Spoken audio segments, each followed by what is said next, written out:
Hello everyone and welcome, this is the Apostate Prophet. I watched the conversation between Jordan Peterson and Mohammed Hijab. To be very honest, it was quite disappointing because Mohammed Hijab didn't give any compelling responses to the questions that Jordan Peterson asked. Jordan Peterson, on the other hand, seemed like he wasn't very well informed about the subject and didn't press on certain questions. The podcast episode is titled Islam and the Possibility of Peace, and Jordan Peterson had a big problem with the idea that Islam has engaged in a lot of conflicts from the very beginning, that Muhammad was always at war, that Islam spread almost exclusively through war campaigns, and Mohammed Hijab kept deflecting again and again by bringing up other religions and other cultures. Now, I have to offer some criticism to Jordan Peterson and his team. First off, Jordan Peterson did not push him on certain things that are absolutely vital to this discussion, such as Islam's treatment of minorities, of apostates, of heretics, of atheists, of disbelievers. These are things that Jordan Peterson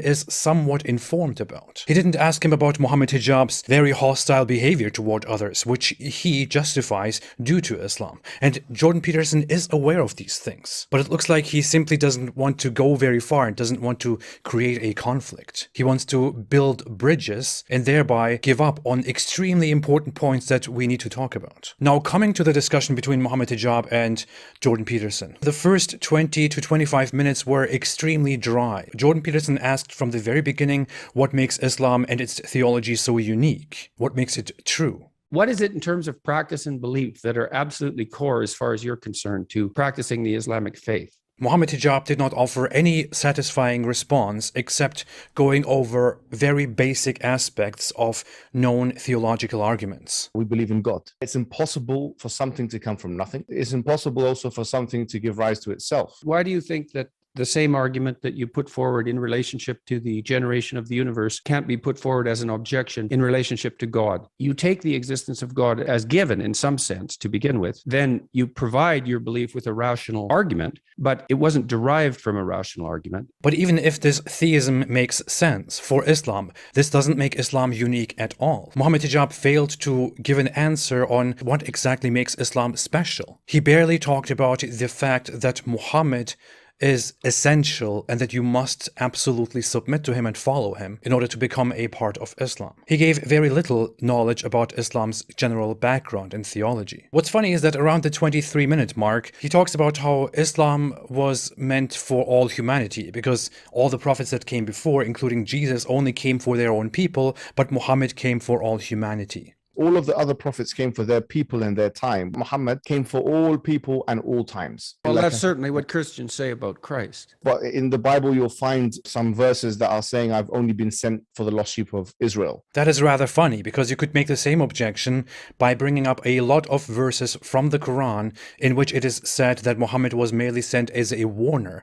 and for every nation there is a warner, and that he was sent to his people in their language, that he was merely sent to warn the mother of cities and its surroundings. Now, of course, Islam later turns toward a universalism, but that is an inner contradiction, and it could very well be that this universalism developed later on. And then he brought up a very, very silly argument and said that Muhammad is prophesied in Isaiah 42. We point to Isaiah 42:11, where that indicates a new prophet that's going to come. First off, Isaiah is a prophet who is never mentioned in Islam. The book of Isaiah is not a book that is ever mentioned in Islam. The Quran only makes reference to the Torah revealed to Moses and the Zabur, which may be the Psalms, but nobody knows what it actually is, and the Gospel, which is a supposed revelation to Jesus. So when Muhammad appeals to Isaiah 42, he's referring to a book that is not recognized in any way in Islam. It even specifies the region. It says it will be sent to the people of Kedar. No, it doesn't. It merely says, let the wilderness and its cities raise their voices,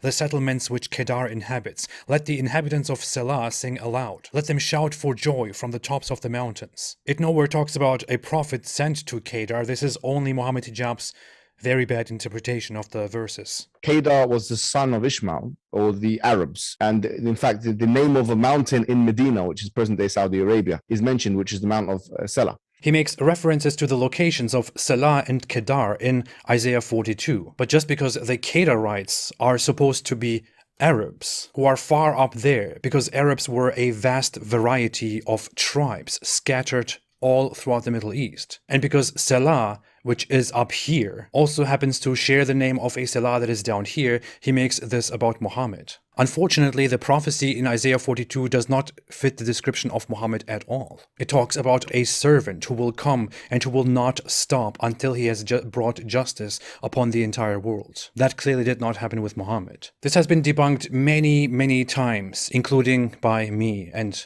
others. At some point, Mohammed Hijab began to recite the Quran, and that was very awkward. I had to cringe very, very hard. The Quran states, "هُوَ اللَّهُ الَّذِي لَا إِلَهَ إِلَّا هُوَ." And Jordan Peterson's response was just funny. You sang those verses or chanted them. I don't understand the language. Then you translated them. Why approach the answer to my question in that manner? What purpose does that serve in the discussion with someone like me? How do you know when that's appropriate and when it's not? Why did that make you smile? Mohammed Hijab's explanation as to why he recites the Quran like this to him in this context where Jordan Peterson will not understand anything anyway is that he wants to share the glory and the experience, full experience of the revelation of Allah with Jordan Peterson. The issue is, what he doesn't understand is that it doesn't really matter. People will not be impressed by this, and his recitation doesn't even sound good. Subhanallah And this is not something that you're supposed to be doing. This is just something that he does out of nowhere. At around the 43rd minute, Mohammed Hijab made the claim that before the conquest of Mecca, all of Muhammad's wars were defensive. All of the wars that took place before the conquest of Mecca were defensive. This is only half true. Muhammad and his people engaged in a lot of raids and provocations before the conquest of Mecca. The first war that happened between the Meccan polytheists and Muhammad and the Muslims is a war that the Muslims anticipated, but that they also provoked. It is also understandable that Muhammad's wars in the Medinan time at the beginnings were mostly defensive, because Muhammad was not a big ruler who had accomplished a lot. Afterwards, however, he fought a lot of conquests. He fought a lot of wars that could have been resolved in different ways. Even the defensive wars could have been resolved in many different ways. And none of this takes away from the fact that he destroyed and exiled tribes, that he sent his people to conquer, and that Islam exploded, especially after Muhammad's death, and rapidly conquered large areas. What I find very funny is that Mohammed Hijab makes the strange claim that the Arab conquests such a vast amount of land in a short time, as the underdeveloped people that they are, is actually a miracle for Islam, because people couldn't have done that otherwise. I see that the expansion of the Islamic empire is a proof for Islam. I believe it's miraculous, if anything, that this happened. Then why did it stop at Europe's borders, so to speak, if it was a miraculous expansion? Yeah, it stopped out because of it wasn't successful there. It stopped where it couldn't go further. The Byzantine Empire and the Persians were plagued by nomadic tribes all the time. Nomadic tribes from the north, from the east, from the south, plagued the Eastern Roman Empire and the Persians for centuries. Islam's expansion happened at a time where both the Byzantines and the Persians were very exhausted. And in fact, an expert on this matter, Dr. Robert Hoyland, in his book which concerns itself with the expansion of Islam, makes the point that Islamic conquests, especially the initial conquests, are a little bit misrepresented because they were not all conquests under one banner. They were conquests under different Arabian forces, which later came together under one banner, the banner of Islam. Moreover, the Mongols that were relatively underdeveloped and that had nothing, that were simply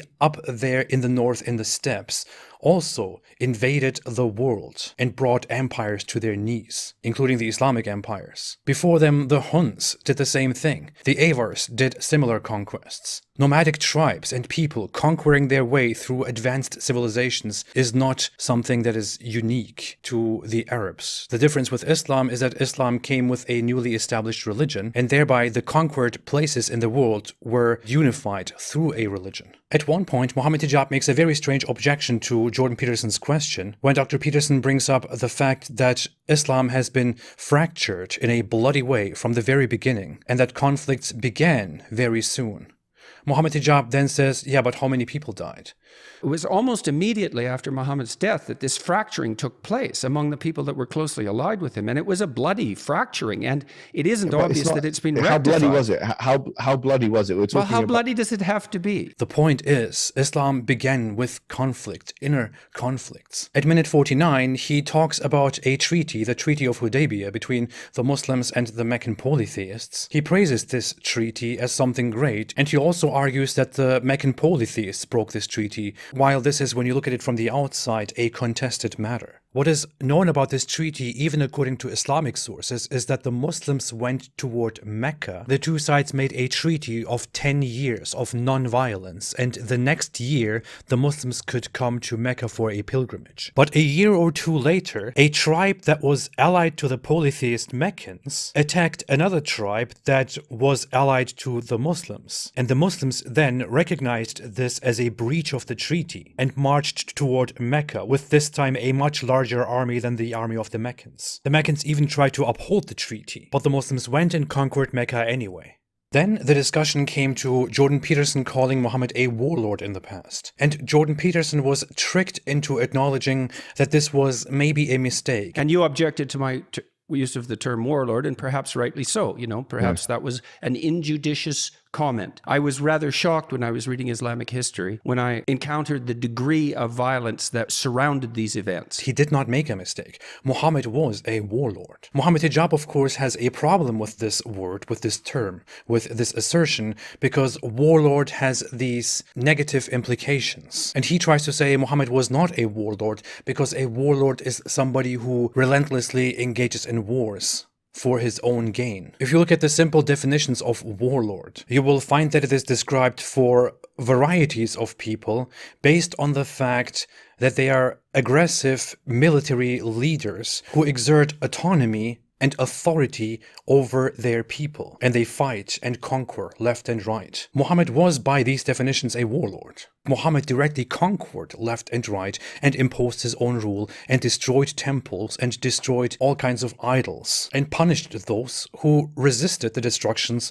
of their temples and idols. The caliphs after Muhammad, who took over the Islamic Caliphate and whose mission it was to spread Islam either by invitations or through wars, were warlords. It doesn't matter whether they do it for their own gain or something else. This is a discussion that you cannot really resolve anyway, because you would have to convince the other side that that person is indeed full of bad intentions, which is why they are doing it for their own gain, which is why they are a warlord, according to Mohammed Hijab's definition. Mohammed Hijab argues that Islam is against totalitarianism, which is very funny. I know you're against totalitarianism. We are also against totalitarianism. If we define totalitarianism as a central government trying to encroach every private and public matter of the citizens' lives, and this is something we don't believe in. I don't buy it. The allegiance or non-allegiance to a state. And you believe that the state should be Islamic and everybody should be forced to pledge allegiance to the state, don't you? No, I don't think that is any. Look, if it's a Muslim majority country, absolutely. According to Islam, Allah and Muhammad and the Quran are the law above everything else. You are supposed to obey them without questioning. Muslims are supposed to implement Islamic law. This law is above everyone, above everything. It cannot be changed, it cannot be challenged. It cannot be reformed, it cannot be questioned. Muslims are in a binding agreement with this system. They are not allowed to leave it or else they will be killed. They are not allowed to criticize it or else they will be killed. If you belong to a different religion, one that follows a book, you have lesser rights as long as you pay protection money, or otherwise you are fair game. As for other religious groups, including heretics within Islam, whether they can be protected or not is a matter of disagreement. All people within the Islamic realm must perform their prayers. They must fast. Women must veil. If you engage in premarital or extramarital relationships, that is punishable by lashing or by death. Homosexuality is punishable by death. Drinking alcohol is punished with beatings or can lead to death. Slander or insulting a Muslim can lead to corporal punishments. Stealing can result in amputation. Music is banned. Dancing is banned. Depictions of humans or living beings is banned. Indecent depictions or exposure is banned and punishable. Women must obey their husbands, and the husbands can beat the wives, and the law is in charge of protecting this right. But of course, Muslims and Jordan Peterson Peterson are so similar in their opposition to totalitarianism and authoritarianism, of course. People like you, little weaklings who leave their religion and cause corruption in the land by spreading it, the capital punishment in Islamic law would be applied to you. We have no doubt, and we're proud of that. If you did what you're doing right now in an ideal Islamic country, I'm sure there will be vigilantes, okay, that will take the law into their own hands.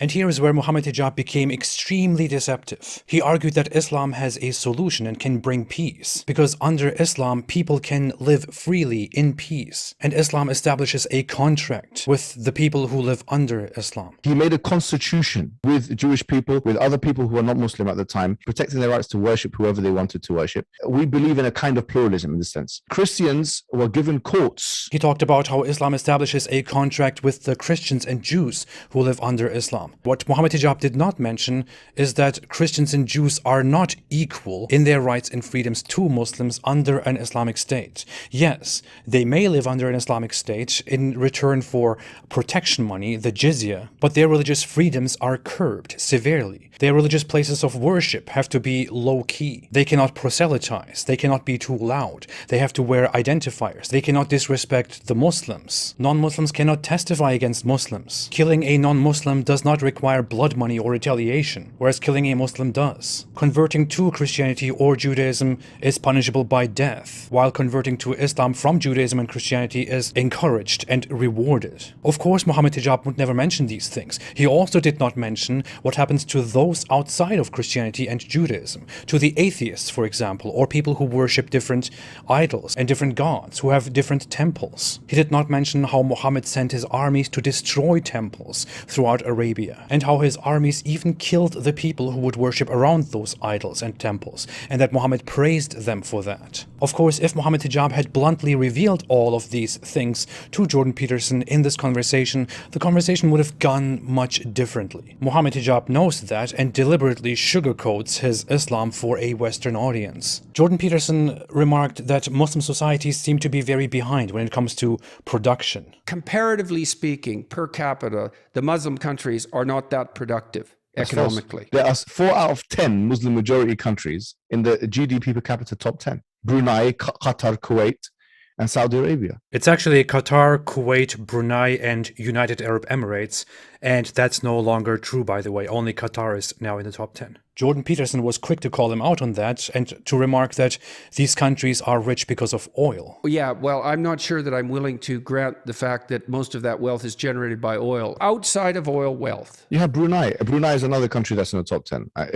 Okay, so let's talk about Brunei. What have they done right in your estimation? I don't know much about Brunei, but I know they're in the top 10. I have to be honest with you. I guess I understand it if he doesn't know about Brunei, but Brunei is also rich because of oil and gas. One excuse that he made is that the Muslim world is just so backward right now and so much in conflict because of Western colonization. While there may be some truths to the idea that Western colonization caused some chaos within Muslim cultures, it is also true that Western colonialism, I'm sorry to say this, ended the endless conflicts in the name of Islam. And Islam has always been at war, at inner conflicts, long before the colonizations, from the beginning of Islam. So that's just a poor excuse. Much of the Muslim world is free and independent, doesn't depend on colonization, is not a subject of bombardments and wars. They could have the means to develop and to get somewhere if they weren't so much held back by their Islamic ideals. And finally, what I found personally very funny is Mohammed Hijab's remark that to him and to Muslims, it is a terrible, dishonorable thing to go against your word, to not stick with your word. Because if you make an agreement, then you should stick to it. That's very funny to me because Mohammed Hijab in the past challenged me to a debate and then accepted to have an online debate with me on a third-party platform and then backed out. Then he told me to meet him in person and began to insult me and attack me in pretty terrible ways. And his excuse was that we only agreed to an online debate. We didn't condition it and sign a contract, so it doesn't count. I'm sorry, but I can't really reconcile that with the idea that Mohammed Hijab cares so much about his word. If he cares so much about it, maybe he should get back to his word and to the agreement that he made with me in the past. I'm still waiting. That's it. Overall, I find that the interview was very insignificant. Mohammed Hijab didn't make any great points. He didn't give any satisfying answers. He didn't answer the questions properly. He deflected a lot. He tried to preach a lot. While Jordan Peterson was on a quest to understand Islam and to understand the way it is and to find peace, Mohammed Hijab was focused on converting Jordan Peterson, which just looks a little bit sleazy and doesn't work. I want to say, I think Mohammed Hijab really betrayed the traditionalist Orthodox Muslim narrative, and he deviated a lot. If Jordan Peterson wants to find out more about traditionalist Islam and wants to go for a more traditionalist perspective, he should definitely invite Daniel Hakikatju. I think Daniel Hakikatju will give Jordan Peterson a lot of fantastic information about Islam. This is my personal recommendation. I vouch for Daniel Hakikatju. And of course, if you're interested in a student of psychology and religion who is to be killed according to Mohammed Hijab and his best friend, And we're proud of that. then I would also lovingly talk to Jordan Peterson. For now, this is all. I will see you soon. Have a fantastic day and stay away from Islam.